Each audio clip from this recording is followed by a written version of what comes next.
जय राधा माधवा कुंज बिहारी जय गोपी जना वल्लभ जय गिरिवर धारी जय गिरिवर धारी यशोदानन्दन व्रजजन रञ्जन यशोदानन्दन व्रजजन रञ्जन यमुनातीरमन चारे जय राधा माधव कुञ्ज बिहारी हरे कृष्णा कृष्णा कृष्णा हरे हरे हरे राम राम राम हरे हरे जय राधा माधव जय राधा माधव राधा माधव जय राधा माधव जय पंचतत्व जय पंचतत्व पंचतत्व जय पंचतत्व जय गौरानिताई जय गौरानिताई गौरानिताई जय गौरानिताई जय जय प्रभुपाद प्रभुपाद प्रभुपाद प्रभुपाद जय जय गुरुदेव गुरुदेव गुरुदेव गुरुदेव निताई गौर हरि बोल हरि बोल हरि बोल हरि बोल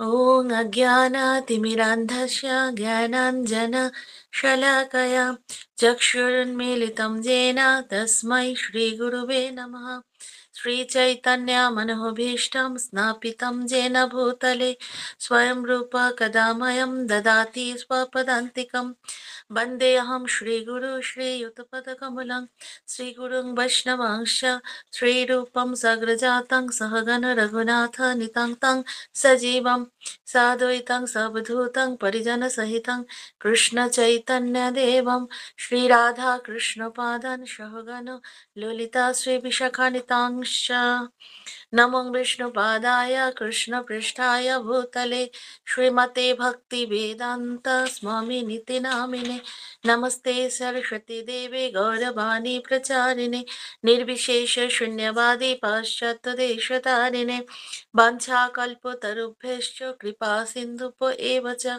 पतितानां पावनेभ्यः वैष्णवेभ्यो नमो नमः पञ्चतत्त्वात्मकं कृष्णं भक्तरूपस्वरूपकं भक्तावतारं भक्तखं नमामि भक्तशक्तिकं नमो महावदनाय कृष्णप्रेमप्रदायते कृष्णाय कृष्णचैतन्यनाम्ने गौरतिशे नमः नित्यानन्द नमस्तुभ्यं प्रेमानन्दप्रदायिने कलु कल्मषनाश जन्नवापते नमः हे कृष्ण करुणा सिंधु दीन बंधु जगतपति गोपेश गोपिका कांत राधा कांत नमोस्तुते तप्त कांचन गौरांगी श्री राधे वृंदावनेश्वरी वृषभानुसुते देवी प्रणमामि हरिप्रिये नीलाचल निवासाय नित्याय परमात्मने बलभद्र सुभद्राभ्यां जगन्नाथाय ते नमः वृंदावी तुलसी देवै प्रियाय केशवस्य च कृष्ण भक्ति प्रदे देवी सत्यवते नमो नमः जय श्री कृष्ण चैतन्य प्रभु नित्यानंद श्री अद्वैत गदाधर श्रीवासादि गौर भक्त वृंदा हरे कृष्णा कृष्ण कृष्ण हरे हरे हरे राम राम राम हरे हरे ओम नमः भगवते वासुदेवाय ओम नमः भगवते वासुदेवाय ओम नमः भगवते वासुदेवाय नारायणं नमस्कृतं नरं चैव नरोत्तमं देवीं सरस्वतीं व्यासं ततो जयमुदीरये नष्टप्रायेषु भद्रेषु नित्यं भगवतो सेवया भगवतीरुत्तम श्लोके भक्तिर्भवति नैष्टकी मुकां करोति वाचलं पङ्गुं लङ्घयते गिरिं यत्कृपातमहं वन्दे श्रीगुरुदीनतारिणां परमानन्दमाधवं श्रीचैतन्यईश्वरं हरि ओं तत्सत् नमो विष्णुपादाय कृष्णपृष्ठाय भूतले श्रीमते जयपताकस्वामिनिति नामिने नमो आचार्योपादाय निताय कृपाप्रदायिने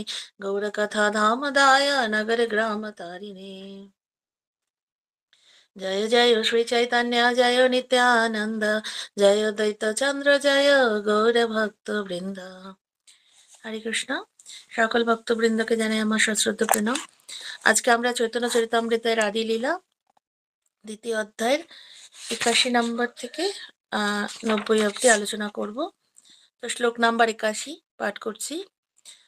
তৈছে কৃষ্ণ অবতার ভিতরে হইল জ্ঞাত, তাহারও বিশেষ জ্ঞান সেই অবিজ্ঞাত।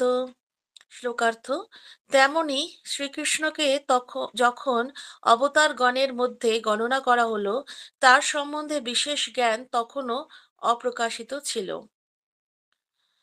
৮২ নম্বর শ্লোক। অতএব কৃষ্ণ শব্দ আগে অনুবাদ, স্বয়ং ভগবত্তা পিছে বিধেয় সংবাদ। শ্লোকার্থ: সুতরাং অনুবাদ রূপে প্রথমে কৃষ্ণ শব্দ উল্লেখ করা হয়েছে এবং সেই অনুবাদের বিধেয় রূপে তার ভগবৎপত্তাকে পরে বর্ণনা করা হয়েছে। শ্লোক নাম্বার ৮৩। কৃষ্ণের স্বয়ং ভগবত্তা ইহা হইল সাধ্য, স্বয়ং ভগবানের কৃষ্ণত্ব হইল বাধ্য। শ্লোকার্থ: তার ফলে প্রতিপন্ন হলো যে শ্রীকৃষ্ণ হচ্ছেন স্বয়ং ভগবান। এখানে শ্রীকৃষ্ণ ছাড়া যে অন্য আর কেউ স্বয়ং ভগবান নন তা স্পষ্টভাবে প্রমাণিত হলো। ৮৪ নম্বর শ্লোক। কৃষ্ণ যদি অংশ হইত অংশী নারায়ণ, তবে বিপরীত হইত সুতেরও বচন। শ্লোকার্থ: শ্রীকৃষ্ণ যদি অংশ হতেন এবং নারায়ণ যদি হতেন তার অংশী, তাহলে শ্রীল সুত গোস্বামীর উক্তিটি বিপরীত হতো। শ্লোক নাম্বার ৮৫। নারায়ণ অংশী যেই স্বয়ং ভগবান, তেহ শ্রীকৃষ্ণ ইচ্ছে করিত ব্যাখ্যান। শ্লোকার্থ: তাহলে তিনি বলতেন সমস্ত অবতারের উৎস নারায়ণ হচ্ছেন পরমেশ্বর ভগবান এবং তিনি শ্রীকৃষ্ণ রূপে আবির্ভূত হয়েছেন। তো এই শ্লোকগুলোতে ভগবানকে যে ভগবানের বিভিন্ন অবতারের কথা আমরা পূর্ববর্তী শ্লোকে জেনেছি, যে ভগবানের যে পুরুষ অবতারের কথা রয়েছে, ঠিক আছে। তারপরে এখানে ব্রহ্মার বিচার অনুসারে নারায়ণ হচ্ছেন ভগবান, নারায়ণ হচ্ছেন পরমেশ্বর ভগবান শ্রীকৃষ্ণের বিলাস বিগ্রহ, এগুলো সব বলছেন। তো তারপরে যে ভগবান যে কৃষ্ণের যে পরমাত্মা যে কৃষ্ণের প্রকাশ, সেগুলো সম্বন্ধে বলা হয়েছে। তো এইগুলোর মধ্যে এখন বলছে যে শ্রীকৃষ্ণের যখন অবতারগণের গণনা করা হয়, তখন যে ভগবান যে কৃষ্ণ যে সেই যে বিশেষ জ্ঞানটা তখন অপ্রকাশিত ছিল, সেটা তখনও প্রকাশ পায়নি, কিন্তু বিভিন্ন অবতারদের কথা বলা হচ্ছিল, গণনা করা হচ্ছিল। তারপরে বলছে যখন কৃষ্ণ শব্দটা উল্লেখ করা হলো, তখন যে অনুবাদের যে বিধেয় রূপে তার যে ভগবত্তা রয়েছে, সেটাকে পরে বর্ণনা করা হয়েছে। কারণ বিধেয় মানেই হচ্ছে যেটা পরবর্তী, যেটা আলোচনা হয়নি সেটাকে বলা হয়।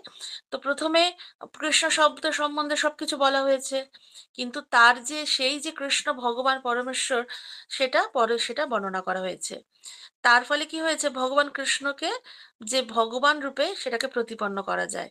আর এটাকে এখানে স্পষ্ট রূপে ৮৩ নম্বর শ্লোকে বলছেন কৃষ্ণদাস কবিরাজ গোস্বামী, যে এখানেই তখন প্রমাণিত হয়ে যায় যখন তার ভগবৎপাত্তাকে বলা হয়, সবাইকে জানানো হয়, তখন সেটা স্পষ্টভাবে প্রমাণিত হয়ে যায় যে কৃষ্ণ ছাড়া আর কেউ পরমেশ্বর ভগবান হতে পারে না। আর যদি এটা না বলা হতো তাহলে সুত গোস্বামী যেটা বলেছিলেন সেটার উক্তিটা তখন বিপরীত হয়ে যেত। আর সুত গোস্বামী এটাই বলেছিলেন যে সমস্ত অবতারের উৎস নারায়ণ হচ্ছেন পরমেশ্বর ভগবান, তিনি শ্রীকৃষ্ণ আবির্ভূত হয়েছেন। কিন্তু ভগবান হচ্ছেন কৃষ্ণ, যে কৃষ্ণই হচ্ছেন মেইন, কৃষ্ণই হচ্ছেন মহাবিষ্ণু রূপে, কৃষ্ণেরই সমস্ত প্রকাশ, যেটা কিনা আমরা পূর্ববর্তী শ্লোকগুলোতে পেয়েছি, যে ভগবানই হচ্ছেন, যে ভগবান স্বয়ং কৃষ্ণ, তিনি বলছেন যে তিনি হচ্ছেন পরমেশ্বর ভগবান এবং তিনি তার ৩ পুরুষ অবতারকে নিয়ে তার সৃষ্টিকার্য পরিচালনা করেন। আমরা পূর্ববর্তী অনেক শ্লোকে পেয়েছি, ভগবদ গীতায় পেয়েছি, শ্রীমদ্ ভাগবতমে পেয়েছি। তো এই যে এই জিনিসটা আমাদেরকে যতক্ষণ না ক্লিয়ার হবে সৃষ্টি তত্ত্বের ব্যাপারটা, ততক্ষণ আমরা কি হবে যে ভগবান কৃষ্ণ যে মেইন, সেটাকে আমাদের বুঝতে একটু কষ্ট হবে। তখন আমরা বিভিন্ন রকম মায়াবাদীদের মতো ভাববো যে তখন আমরা বিভিন্ন রকম ভগবানের অবতারদেরকে মেইন ভাববো। কিন্তু ভগবান কৃষ্ণই হচ্ছেন মেইন। তো সেটা সেজন্যই বলছেন যে ভগবান কৃষ্ণ যিনি হচ্ছেন মেইন এবং তিনি হচ্ছেন পরমেশ্বর এবং তার হচ্ছে ৩ পুরুষ অবতার রয়েছে। ঠিক আছে? তো সেটা দিয়ে সৃষ্টিকার্য হচ্ছে। তো সেখানেই বলছে যে এইজন্য এখানে এই শ্লোকে তখন প্রতিপন্ন হলো যে ভগবান কৃষ্ণই হচ্ছেন মেইন। তো শ্লোক নাম্বার ৮৬ হচ্ছে ভ্রম প্রমাদ বিপ্রলিপ্সা করুণা পাটব আর্য বৃক্ষ বাক্যে নাহি দোষ এইসব। তো ঋষি বাক্যের ঋষিদের যে বিজ্ঞ ঋষিদের বাক্যে কখনো ভ্রম প্রমাদ বিপ্রলিপ্সা করুণা পাটব জনিত কোনো দোষ বা ত্রুটি থাকে না। তো ভ্রম মানে হচ্ছে ভুল করার প্রবণতা, প্রমাদ মানে হচ্ছে মোহগ্রস্ত হওয়ার প্রবণতা, আর বিপ্রলিপ্সা মানে হচ্ছে প্রতারণা করার প্রবণতা, আর করুণা পাঠক হচ্ছে ভ্রান্ত ইন্দ্রিয়ানুভূতি। এই যে দোষ বা ত্রুটি এগুলো হচ্ছে বদ্ধজীবের মধ্যে থাকে, প্রত্যেকের হৃদয়ে প্রত্যেকের মধ্যেই রয়েছে। কিন্তু যারা বিজ্ঞ ঋষি, যারা শুদ্ধ ভক্ত মহাত্মা, যারা উন্নত স্তরের ভক্ত উত্তম অধিকারী, তাদের মধ্যে এই যে চারটে জিনিস এইগুলোকে বলে দোষ বা ত্রুটি, এগুলো থাকে না। তো সেজন্য বলছে তাৎপর্যে শিল প্রভুপাদ বলছেন যে শ্রীমদ্ ভাগবতে অবতার ও পুরুষের অংশ প্রকাশ সময় তালিকা দেওয়া হয়েছে এবং সেই তালিকায় শ্রীকৃষ্ণেরও উল্লেখ রয়েছে। শ্রীমদ্ ভাগবতে আবার এ উল্লেখ করা হয়েছে যে শ্রীকৃষ্ণই হচ্ছেন পরমেশ্বর ভগবান। যেহেতু কৃষ্ণই হচ্ছেন আদি পুরুষ ভগবান, তাই শাস্ত্রীয় সিদ্ধান্ত সমূহ পরমেশ্বর রূপে তার শ্রেষ্ঠত্বই প্রতিপন্ন করে। শ্রীকৃষ্ণ যদি নারায়ণের অংশ প্রকাশ হতেন, তাহলে মূল শ্লোকটি ভিন্ন রূপে রচিত হতো। যে মূল শ্লোকটা যেটা সেটা চেঞ্জ হয়ে যেত যদি নারায়ণের অংশ হতো, কিন্তু তা নয়, কৃষ্ণের অংশই হচ্ছে সব, কৃষ্ণ থেকেই সমস্ত অংশ প্রকাশ তৈরি হয়েছে। তো কিন্তু নিত্যমুক্ত ঋষিদের বাক্যে ভ্রম প্রমাদ বিপ্রলিপ্সা করুণা পাঠক জনিত কোনো দোষ থাকতে পারে না। তাই কৃষ্ণই যে পরমেশ্বর ভগবান এই বর্ণনায় কোনো ভুল নেই, কারণ এটা শাস্ত্রে স্বয়ং যে বিজ্ঞ ঋষি যারা যারা মহাত্মারা তারাই শাস্ত্রে বর্ণনা করে গেছেন, তো তাদের কখনো দোষ ত্রুটি হয় না, তারা কখনোই ভুল বলতে পারেন না। তো সেজন্যই তারা যেহেতু বলেছেন, তারা লিখে গেছেন, সেজন্য শাস্ত্র কখনোই ভুল হবে না। তো সেজন্য আমাদের বুঝতে অসুবিধা হওয়ার কথা নয় যে কৃষ্ণই যে পরমেশ্বর ভগবান। সংস্কৃত ভাষায় বর্ণিত শ্রীমদ্ ভাগবতের প্রতিটি শ্লোকই হচ্ছে অপ্রাকৃত শব্দ তরঙ্গ। পূর্ণরূপে ভাগবত তত্ত্ব উপলব্ধি করার পরেই শিল ব্যাসদেব এই শ্রীমদ্ ভাগবত রচনা করেছেন। তো শিল ব্যাসদেব কিন্তু কোনো সাধারণ প্রাণী ছিলেন না, তিনি হচ্ছেন ভগবানের সপ্তাবেশ অবতার। তো তিনি নিজে পূর্ণরূপে সমস্ত যখন তিনি উপলব্ধি করেছেন ভগবত তত্ত্ব, তারপরেই কিন্তু তিনি শ্রীমদ্ ভাগবত রচনা করেছেন। তো তিনি কিন্তু সাধারণ ব্যক্তি নন। তো তিনি যখন এটা স্পষ্টরূপে উল্লেখ করেছেন যে ভগবান শ্রীকৃষ্ণই হচ্ছেন পরম পুরুষোত্তম, তো তার মানে তার কথার কোনো রকমের ত্রুটি থাকতে পারে না। তো তাই শ্রীমদ্ ভাগবতের প্রতিটি উক্তি হচ্ছে অভ্রান্ত, কেননা ব্যাসদেবের মতো নিত্যমুক্ত ঋষির রচনায় তার কোনো ভুল থাকতে পারে না। এই সত্যকে যদি আন্তরিকভাবে গ্রহণ না করা হয়, তাহলে শাস্ত্রের মাধ্যমে ভগবত তত্ত্ব নিম্ন রূপ করার প্রচেষ্টা অর্থহীন। তো ব্যাসদেবের যে লেখাকে যদি আমরা ভুল ভাবি বা আন্তরিকভাবে গ্রহণ না করি, তাহলে আমরা যে শাস্ত্রের মাধ্যমে যে ভগবত তত্ত্বটাকে নিরূপণ করা হয়েছে, সেটাকে আমরা তার যে প্রচেষ্টা সেটা অর্থহীন হয়ে যাবে এবং আমরাও সেটাকে পূর্ণরূপে বুঝতে সক্ষম হব না। তো ভ্রম বলতে কোনো কিছু সম্বন্ধে ভ্রান্ত জ্ঞানকে বোঝায়। তো ভ্রম জিনিসটা খুব খারাপ, যেটা কিনা আমাদের প্রত্যেকের মধ্যে রয়েছে, যেটা কিনা বলছে ভ্রান্ত জ্ঞান। তো সেটা প্রত্যেকের মধ্যে রয়েছে, যারা কিনা বদ্ধজীব প্রত্যেকের মধ্যেই আছে। তো যেমন কি বলছে, উদাহরণ দিয়েছে শিলা প্রভুপাদ, রজ্জুতে সর্পভ্রম বা শুক্তিতে মুক্তাভ্রম। তো রজ্জুতে সর্পভ্রম মানে কি, যেরকম কোনো রশ্মিকে আমরা কি ভাবি, যে সাপ মনে হয়, সাপ রূপে মনে করা, কিন্তু আমরা কিন্তু এটাকে এটাকে বলা হচ্ছে ভ্রম। কোনো একটা রশ্মিকে দেখতে সাপের মতো মনে হলে সেটাকে সাপ মনে করা। আবার বলছে শুক্তিতে মুক্তভ্রম, মানে কোনো কোনো রকমের যে প্লাস্টিকের জিনিস হয়তো সাদা রঙের মনে হলো, সেটাকে আমরা মুক্ত ভাবছি, কিন্তু মুক্ত কিন্তু ঝিনুকের মধ্যে থেকে তৈরি হয়, তাই না? ঝিনুকের মধ্যে তার উৎপত্তি, কিন্তু আমরা হয়তো সেরকমই একটা কোনো একটা মতি দেখে সাদা রঙের গোল মতো, প্লাস্টিকের হতে পারে কিংবা অন্য কিছু দিয়ে তৈরি হতে পারে, যেটা কিনা অরিজিনাল নয় মুক্ত, যেটা কিনা ঝিনুক থেকে তৈরি হয়নি, কিন্তু আমরা সেটাকে কি ভাবি, মুক্ত ভাবি। কিংবা চকচক করছে কোনো কিছু একটা সেটাকে সোনা ভেবে বসে। কিন্তু তা নয়। তো সেটাকেই বলা হচ্ছে ভ্রম। কিন্তু যদি আমরা অরিজিনালি দেখি, যদি আমরা সেটাকে পরীক্ষা করি তাহলেই বুঝতে পারবো যে সেটা অরিজিনাল কিনা। যদি আমরা রশ্মিটাকে ঠিক করে দেখি যে না সেটা রশ্মি, তখন আমরা সেটাকে সাপ বলে মনে হবে না। কিন্তু আমাদের ভ্রম এতটাই মায়ার জগতে আমরা রয়েছি যে আমাদের সেটাই মনে হয়। তো সেরকম মুক্তো যেটা অরিজিনাল মুক্তো, সেটাকে যদি আমরা ভালোভাবে পরীক্ষা করি, দেখি যে যেটা আগুনের সামনে নিলে কি হবে, যেটা অরিজিনাল নয় সেটা গলে যাবে। কিন্তু অরিজিনাল মুক্তো কিন্তু কখনো গলবে না। তো সেরকম আমাদেরকে এই ভ্রম জিনিসটাকে আমাদের কি করছে, সবসময় আমাদেরকে মতিভ্রম করে দিচ্ছে। তারপরে বলছে করুণা পাটব, যেরকম জড় ইন্দ্রিয়গুলির ত্রুটি বা অপূর্ণতা, যেরকম আমাদের ইন্দ্রিয়গুলো সব অপূর্ণতায় রয়েছে, ত্রুটি রয়েছে, তো তো সেটাকে বলছে করুণা পাটব। এই ধরনের ত্রুটির বহু দৃষ্টান্ত রয়েছে, যেরকম চোখ অত্যন্ত ক্ষুদ্র বা অনেক দূরবর্তী কোনো বস্তুকে দর্শন করতে পারে না। অনেক দূরের কিছু বস্তুকে কিন্তু চোখ দেখতে পারে না।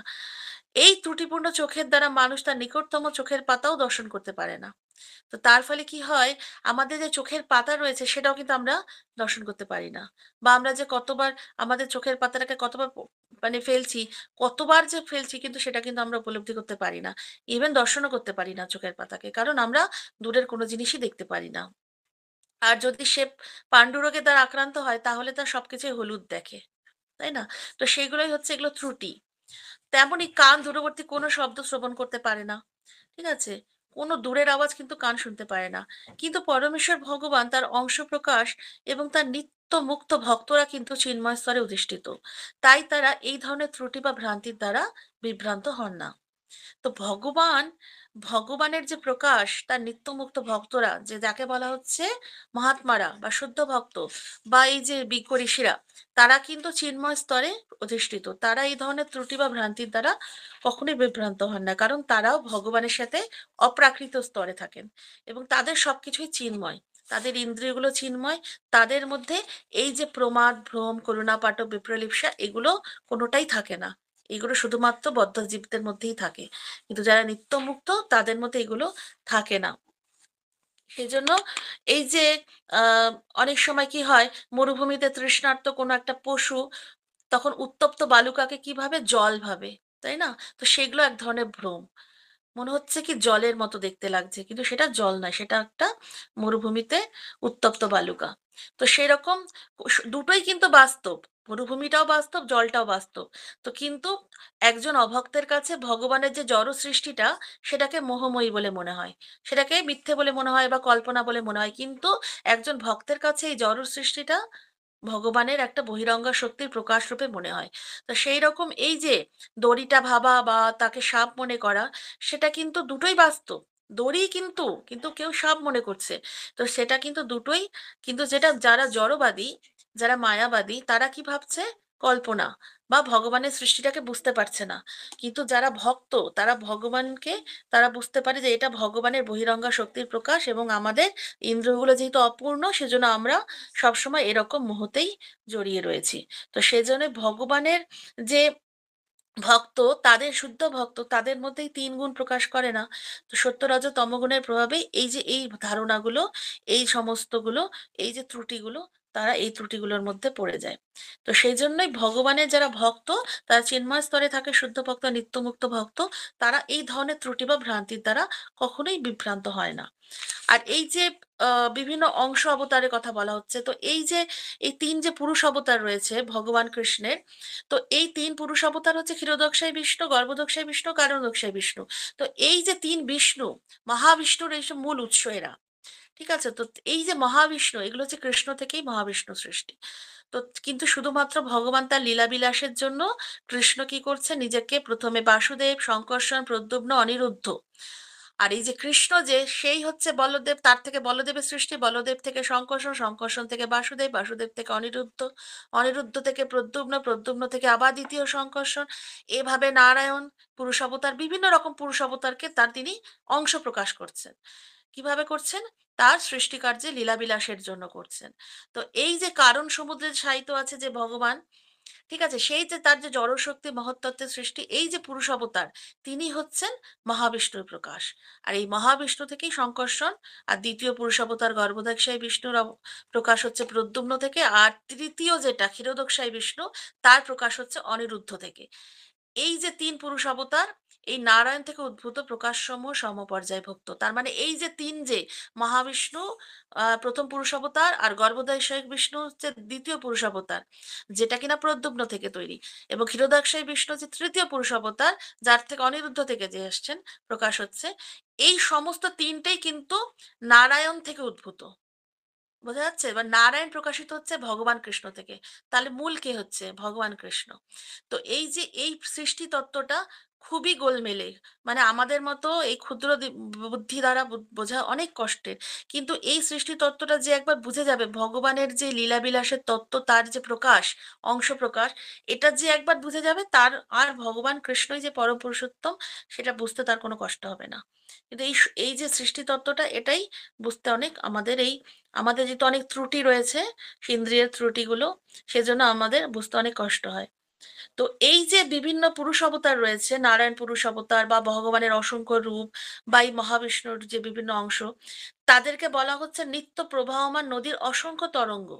তাদের সাথে তুলনা করা হচ্ছে, যেরকম নদীতে অসংখ্য তরঙ্গ হয় এবং নিত্য প্রবাহমান হচ্ছে। তার মানে এই যে অংশগুলো ভগবানের যে লীলা বিলাসের জন্য যে প্রকাশ হচ্ছে, সব সময় হচ্ছে, নিত্য প্রবাহমান হচ্ছে। তো তারা কিন্তু এক এবং অভিন্ন, এবং তাদের সমান শক্তি সম্পন্ন দ্বীপের মতো সেগুলো একটি দ্বীপ থেকে প্রজ্বলিত হচ্ছে। আর সেই মূল দ্বীপটি কি? ভগবানের অপ্রাকৃত শক্তি কৃষ্ণের থেকে আসছে। সেজন্য বেদে বলা হয়েছে যে তিনি এমনই পূর্ণ, যে তার থেকে পূর্ণ শক্তি সম্পন্ন আর একজন প্রকাশিত হলেও তিনি পূর্ণরূপেই বর্তমান থাকেন। তো ভগবানই হচ্ছেন মেইন, এক এবং অদ্বিতীয়। তিনি হচ্ছেন পূর্ণ, তার থেকে অসংখ্য সৃষ্টির, অসংখ্য লীলাবিলাসের যে অংশ অবতার প্রকাশ পাচ্ছে, কিন্তু তবুও তিনি পূর্ণই থাকছেন। যেরকম বিভিন্ন নদী থেকে যেরকম অনেক অসংখ্য শাখা প্রশাখা বেরিয়ে যাচ্ছে, কিন্তু মূল নদী যেটা, সেটা কিন্তু একই থাকছে। তো ঠিক সেই রকমই ভগবান পূর্ণরূপেই ভগবান কৃষ্ণ যিনি পূর্ণরূপেই বর্তমান থাকেন, তিনি পূর্ণস্য পূর্ণমাদায় পূর্ণমেবা বিশিষ্যতে, তিনি সমস্ত রকমভাবে পূর্ণ, তার থেকে সমস্ত অংশ প্রকাশ হচ্ছে। তো সেজন্য বলা হচ্ছে এই যে নারায়ণ থেকে বিভিন্ন ৩ পুরুষ অবতার তৈরি হচ্ছে। তা ৩ পুরুষ অবতার ওই তার নারায়ণের সমপর্যায়ভুক্ত। আর নারায়ণ কোথা থেকে আসছেন? কৃষ্ণ থেকে। তো মূল হয়ে যাচ্ছে কৃষ্ণ। তো কৃষ্ণই হচ্ছেন একমাত্র পরম পুরুষোত্তম ভগবান, তার থেকেই সমস্ত কিছু সৃষ্টি হচ্ছে। তো এখান থেকেই কৃষ্ণদাস কবিরাজ গোস্বামী একদম পরিপূর্ণরূপে আহ এটাকে খণ্ডন করেছেন যে কৃষ্ণই হচ্ছেন মেইন, এবং কৃষ্ণ ছাড়া অন্য কেউ ভগবান হতে পারেন না, স্পষ্ট প্রমাণিত করে দিয়েছেন। শ্লোক নাম্বার ৮৭। বিরুদ্ধার্থ কহ তুমি কহিতে কর রোষ, তোমার অর্থে অবিমৃষ্ট বিধেয়াংশ দোষ। শ্লোকার্থ: তুমি শ্লোকের বিপরীত অর্থ করছো, আর যখন তোমার সেই ভুলের কথা বলা হচ্ছে তুমি রাগ করছো। তোমার বিশ্লেষণে অবিমৃষ্ট বিধেয়াংশ দোষ রয়েছে। শ্লোক নাম্বার ৮৮। যার ভগবত্তা হইতে অন্যের ভগবত্তা, স্বয়ং ভগবান শব্দের তাহাতেই সত্তা। শ্লোকার্থ: যার ভগবত্তা থেকে অন্যের ভগবত্তা প্রকাশ পায়, তাকেই স্বয়ং ভগবান বলা যায়, তার মধ্যেই সেই সত্তা বিরাজমান। তো ভগবত্তা থেকে অন্যের মধ্যে ভগবত্তা প্রকাশ পাচ্ছে। তো ভগবান কৃষ্ণর থেকেই সবার মধ্যে ভগবত্তা যাচ্ছে, তো তাকেই বলা হচ্ছে স্বয়ং ভগবান। তো তার সেই জন্যই কৃষ্ণ থেকে সমস্ত কিছু সৃষ্টি হলো, কৃষ্ণের মধ্যে মূল সত্তা বর্তমান রয়েছে। তো কৃষ্ণই হচ্ছেন মেইন। শ্লোক নাম্বার ৮৯। দ্বীপ হইতে জইছে বহু দ্বীপের জ্বলন, মূল এক দ্বীপ তাহা করিয়ে গণন। শ্লোকার্থ: একটি দ্বীপ থেকে যখন অন্যান্য বহু দ্বীপ প্রজ্বলিত হয়, তখন প্রজ্বলনকারী সেই দ্বীপটিকে মূল দ্বীপ বলে বিবেচনা করা হয়। তাৎপর্য: ব্রহ্মসংহিতায় ৫ অধ্যায় ৪৬ নম্বর, বিষ্ণু তত্ত্ব বা পরম ভগবত তত্ত্বকে দ্বীপের সঙ্গে তুলনা করা হয়েছে, কারণ ভগবানের থেকে উদ্ভূত সমস্ত প্রকাশ তার উৎসমূল আদি পুরুষের সঙ্গে সর্বতোভাবে সমান। একটি প্রজ্বলিত দ্বীপ থেকেও আরো অনেক দ্বীপকে জ্বালানো যেতে পারে, সেই দ্বীপগুলি মূল দ্বীপটি থেকে কোনো অংশে নিকৃষ্ট নয়। তবুও তবুও প্রজ্বলনকারী প্রথম দ্বীপটিকে মূল দ্বীপ বলে গণনা করা হয়। তো খুব সুন্দর প্রভুপাদ একটা উপমা দিয়েছেন, দ্বীপের উপমা দিয়েছেন, যেটা কিনা ব্রহ্মসংহিতায় ভগবান ব্রহ্মা ভগবানকে বলছেন পরম ভগবত তত্ত্বকে একটা দ্বীপের সাথে তুলনা করছেন, যে পরম ভগবত বিষ্ণু তত্ত্ব যেটা, সেটা বলছে ভগবানের থেকে সমস্ত উদ্ভূত সমস্ত প্রকাশ, যার উৎস হচ্ছেন আদি পুরুষ, এবং তিনি সর্বতোভাবে সমান। আর এই যে দ্বীপ যেটা, সেটা বলছে মেইন যে প্রজ্বলিত দ্বীপ থেকে অনেক অসংখ্য দ্বীপকে জ্বালানো হয়, কিন্তু মূল দ্বীপটি যেটা কোনো অংশেই নিকৃষ্ট হয় না, কারণ মূল দ্বীপটি একই থাকে। তো সেজন্য প্রজ্বলনকারী প্রথম দ্বীপটিকে মূল দ্বীপ বলে গণনা করা হয়। তো সেই ভগবানকেও তাই বলা হচ্ছে, ভগবান নিজের অংশ প্রকাশ বহু বিষ্ণু তত্ত্বে বিস্তার করেন, কিন্তু যদিও সেই সমস্ত অংশ প্রকাশদের সকলেই তার মতো শক্তি সম্পন্ন, কিন্তু তবু আদিপুরুষ পরমেশ্বর ভগবান রূপে তাদের সকলের উৎস বলে বিবেচনা করে, কারণ ভগবানের অংশরূপে তারা এসছেন। তো মেইন উৎস কি? উৎস হচ্ছেন কৃষ্ণ ভগবান। তো সেজন্য তার অংশ প্রকাশ যারা আছেন, তারা ঠিক আছে তার মতোই সমান শক্তি সম্পন্ন, কিন্তু মূল হচ্ছেন একমাত্র কৃষ্ণ। তো এই দৃষ্টান্তের মাধ্যমে ব্রহ্মা ও শিব এই দুই গুণ অবতারের প্রকাশও বিশ্লেষিত হয়েছে। তো ভগবানের যে গুণ অবতার রয়েছেন ব্রহ্মা শিব, তার কথা বলা হয়েছে। তাদেরকে সৃষ্টি কার্যে ভগবান রেখেছেন, পালন কার্যে ধ্বংসের জন্য শিবকে রেখেছেন, হ্যাঁ ব্রহ্মাকে সৃষ্টি কার্যে রেখেছেন। তো এই যে তারাও কিন্তু গুণ অবতার, ভগবানের সাথে স্বয়ং শক্তি সম্পন্ন, কিন্তু তবুও কিন্তু ভগবানের থেকে তারা সৃষ্টি হয়েছেন, তো ভগবানের অংশ প্রকাশ। তো শিল জীব গোস্বামীর মতে সম্ভুস্ত তমধি স্থান স্থান কজ্জল মায় শিক্ষা দীপ শিখা স্থানীয়স্য ন তথা সম্যম। অর্থাৎ শম্ভু তত্ত্ব বা শিব তমগুণের অধিকারী হওয়ার ফলে কাজলের দ্বারা আচ্ছাদিত দীপ শিখার মতো। এই শিখার জ্যোতি অত্যন্ত অল্প, তাই বিষ্ণু তত্ত্বের সঙ্গে শিবের শক্তির কোনো তুলনা হয় না। অর্থাৎ শিব হচ্ছেন ভগবানের সৃষ্টি কার্যের জন্য শিবকে ভগবান নিয়োগ করেছেন। তো শিব হচ্ছেন পরম বৈষ্ণব, আমরা জানি। তো শিব হচ্ছেন ভগবানের অংশ, তো ভগবানের থেকে সৃষ্টি, তো তমগুণের অধিকারী, তাকে তো ধ্বংসের জন্য তাকে ভগবান রেখেছেন সৃষ্টিতত্ত্বের। তো শিব হচ্ছেন, শিবকে উপমা দেওয়া হয়, প্রভুপাদ বলেছেন যে শিব হচ্ছে দইয়ের মতো। তো দুধ হচ্ছে ভগবান কৃষ্ণ, শিব হচ্ছে দই। তো শিব হচ্ছে মানে দুধ থেকে দই সৃষ্টি হয়, কিন্তু দই থেকে দুধ হয় না। তো সেরকম হচ্ছে কৃষ্ণ থেকেই শিবের সৃষ্টি, কিন্তু শিব থেকে কৃষ্ণ হয় না। তো সেজন্য শিব হচ্ছে কাজলের দ্বারা আচ্ছাদিত দীপশিখার মতো, তার জ্যোতি অত্যন্ত অল্প, তার যেটুকু কাজ সেটুকুই সে করবে, তাই না? শিব কখনোই পরমেশ্বর ভগবানের সম পর্যায়ে হতে পারে না। তাই বলছে বিষ্ণু তত্ত্বের সঙ্গে শিবের শক্তির কখনোই তুলনা হয় না, কারণ সমস্ত শক্তি কিন্তু বিষ্ণু তত্ত্ব থেকে আসছে। তো তিনি হচ্ছেন সেই শক্তি তত্ত্বের অংশ প্রকাশ, সেই কৃষ্ণের ইচ্ছে, তারা সেই শক্তিটা দিয়ে তিনি সেই সেবাটা করছেন শিব। তো সেজন্য সমকক্ষ কখনোই হবে না বা তুলনা করা উচিত না। তো সেজন্য তারা হচ্ছেন ভগবানের আদেশ অনুসারে সেবা করছেন। তো সেই সেবাটা সেই রকম ভাবে যেটুকু বলা হয়েছে, তার যেটুকু ক্ষমতা সেটুকুই সেবা করছেন। তো ব্রহ্মাও তাই, ব্রহ্মাও ভগবানের হচ্ছে শ্রেষ্ঠ প্রথম জীব। তবুও ব্রহ্মা থেকে শুরু করে ব্রহ্মাণ্ডে যত জীব রয়েছেন, শিব থেকে শুরু করে বিষ্ণু, না মানে বিষ্ণুর যে সমস্ত নারদ দেবতা, মনুষ্য, অতিমানব, মুনি, ঋষি, যে সমস্ত অসাধারণ শক্তি সম্পন্ন, ঐশ্বর্য সম্পন্ন নিম্ন স্তরের প্রাণী থেকে শুরু করে ভূত, প্রেত, পিশাচ, শয়তান, জলচর, পক্ষী, পশু, সকলকেই আমরা যদি বা পরমেশ্বর ভগবান বলিও, কিন্তু ভগবানের অংশ প্রকাশ, তারা তারা বিভিন্ন রকম শ্রেষ্ঠ জীব, তারা বিভিন্ন রকম এই জড়জগতে তার তার যার যার কাজ সেরূপে এসছেন, ভগবানের থেকে সৃষ্ট হয়েছেন। তো সেজন্য কেউ তারা পরমেশ্বর ভগবান নন। শিব থেকে, ব্রহ্মা থেকে, নারদ থেকে, দেবতারা বিভিন্ন রকম, মুনি, ঋষি। তো সেজন্য এই জিনিসটা মানুষ কি করে, যারা অল্প বুদ্ধি সম্পন্ন মানুষ, তারা জড়জগতের এই আশ্চর্যজনক কার্যকলাপ দর্শন করে বিস্মিত হয়ে যায়, এবং তারা কি করে, তারা এটাকে ভুল ভাবে, ভুল ভেবে মোহিত হয়, এবং ভগবানের শক্তির সাথে তুলনা করে বসে। তো ভগবানের শক্তির এক নগণ্য অংশ তারা দর্শন করে তারা কি করে, মোহিত হয়ে যায়।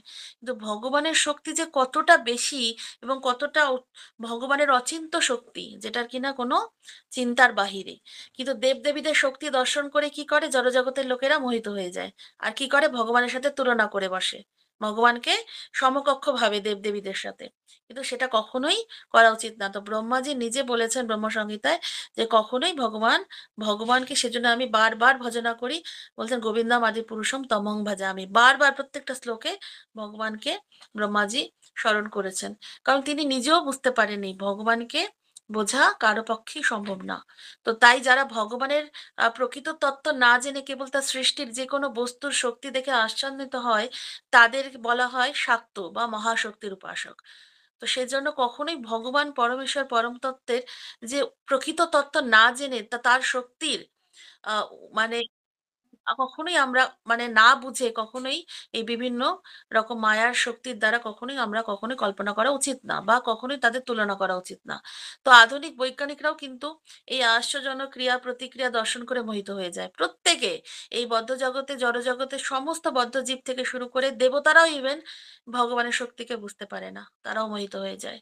স্বয়ং ব্রহ্মা অব্দি ভগবানকে পরীক্ষা করার জন্য ভগবানের পরমেশ্বরত্ব পরীক্ষা করতে চেয়েছিলেন। যে সেই অপরাধের শিকার হয়েছিলেন। তো সেরকম ইন্দ্রও তাই প্রত্যেকটা দেবদেবী অব্দি ভগবানের এই মহাশক্তিকে বুঝতে পারে না। ভগবানের এই শক্তি অচিন্ত্য শক্তির প্রকাশ। তো এই সমস্ত নিম্ন স্তরের মানুষেরা ধীরে ধীরে কি করে, এই ভগবানের বিভিন্ন রকমের শক্তিকে তুলনা করে, কম্পেয়ার করে বিভিন্ন দেবদেবীর শক্তির সাথে। এরপরে তারা জড়জগতের আরো বেশি মোহমায়ায় বদ্ধ হয়ে যায়। তারপরে তারা কি করে, বিভিন্ন ভগবানের যে তত্ত্ব না জেনেই বিভিন্ন রকম ভাবে এই যে ভগবানের পরমেশ্বর যে কৃষ্ণ, সেটা তখন তাদের বুঝতে অসুবিধা হয়। বিষ্ণু স্বরূপ কৃষ্ণ গোবিন্দের তত্ত্ব না জেনেই তারা বিভিন্ন রকমের দেবদেবীদের উপাসনা করে। তো সেই জন্য আমাদেরকে ব্রহ্মাজি উপদেশ দিয়েছেন যে কেউ পরমেশ্বর ভগবান নন, এবং তারা কেবল সর্বশক্তিমান পরমেশ্বর ভগবান শ্রীকৃষ্ণের শক্তিতেই শক্তিমান, আর তার বিভিন্ন অংশ প্রকাশ মাত্র। ব্রহ্মা স্বয়ং বলছেন যে আমরা কেউ ভগবানের সমকক্ষ হতে পারবো না, বা আমাদের ভাবা উচিত না। আমরা শুধুমাত্র কৃষ্ণের শক্তিতে শক্তিমান হয়ে তার অংশ মাত্র, বিভিন্ন অংশ। তো শ্রীমদ্ ভাগবত গীতায় ভগবান উপদেশ দিয়েছেন কেবল তারই পুজো করতে। তো ভগবান সর্বত্র বলছেন, তার প্রকাশ দেখিয়েওছেন। কিন্তু যারা মায়াবদ্ধ জীব কিংবা নির্বিশেষবাদী মায়াবাদী বা বদ্ধ জীব, তারা যেহেতু তারা ত্রুটিপূর্ণ বা তিন গুণের দ্বারা আচ্ছন্ন, সেজন্য তারা বুঝতে পারেন না। তো বৈদিক শাস্ত্রে ভগবানকে নিরাকার বলে বর্ণনা করা হলে বুঝতে হবে যে ভগবানের রূপ রয়েছে, ভগবানের সবকিছু রয়েছে, ভগবানের ধাম রয়েছে, রূপ রয়েছে, গুণ লীলা সমস্ত কিছু রয়েছে। তো সেজন্য ভগবান একটা দিব্য শক্তি ভগবান প্রদর্শন করেন। তো কেউ ভগবানের চিন্ময় রূপের বাস্তবিক প্রতিনিধিত্ব করতে পারেন না। কিন্তু ভগবান যখনই প্রকৃতির এই পৃথিবীতে অথবা ব্রহ্মাণ্ডের কোনো স্থানে অবতরণ করেন, তখন অল্প বুদ্ধি সম্পন্ন মানুষেরা তাকে একজন সাধারণ মানুষ বলে ভুল করেন, এবং কি করেন, কল্পনা করেন এবং চিন্ময়, এবং তারা নির্বিশেষবাদীর মতো করে তারা ভগবানের সাথে সেরকম ভাবেই তাদের সাথে লীলা করেন। কিন্তু মানুষ এতটাই মূর্খ বা এতটাই বেশি জড়জগতের মোহে আবদ্ধ যে তারা ভগবানের এই সুন্দর লীলাগুলোকেও তারা উপলব্ধি করতে পারে না। আর ভগবান যে নিরাকার নন, এবং ভগবানের অসংখ্য রূপ রয়েছে, ভগবানের লীলা রয়েছে, তো সেগুলো একমাত্র ব্রহ্মাজি নির্দেশ অনুসারে তার প্রকৃত তত্ত্ব অবগত হওয়ার চেষ্টা করতে হবে। যে ব্রহ্মাজি আমাদেরকে সুন্দর ব্রহ্মসংহিতার সমস্ত সুন্দরভাবে ভগবানকে বলেছেন, ঈশ্বর পরমকৃষ্ণ সচ্চিদানন্দ বিগ্রহ অনাদিরাদি গোবিন্দ সর্বকারণ কারণম। তো ব্রহ্মাজি সমস্ত ব্রহ্মসংগীতে ভগবানের নাম রূপ লীলা গুণ, ভগবানের ধাম এত সুন্দর বর্ণনা করেছেন, এবং বারবার করে গোবিন্দের ভজনা করেছেন যে গোবিন্দম আদি পুরুষম তমং ভজামি।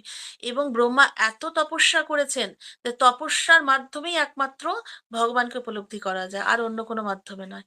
যে সেজন্য ব্রহ্মা নিজে তপস্যা করে দেখিয়েছেন যে যে ব্রহ্মা বলেছেন যে কৃষ্ণকে পেতে গেলে বা পরমেশ্বর ভগবানকে উপলব্ধি করতে গেলে একমাত্র তপস্যাটাই একমাত্র আমাদের, একমাত্র তপস্যাই করতে হবে। তপস্যা ছাড়া আর কোনো রাস্তাই নেই।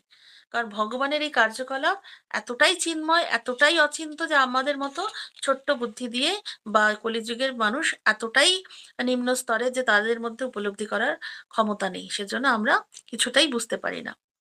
তো শ্লোক নাম্বার 90 বলছে, তৈছে সব অবতারের কৃষ্ণ সে কারণ, আর এক শ্লোক শোনো কুব্যাখ্যা খণ্ডন।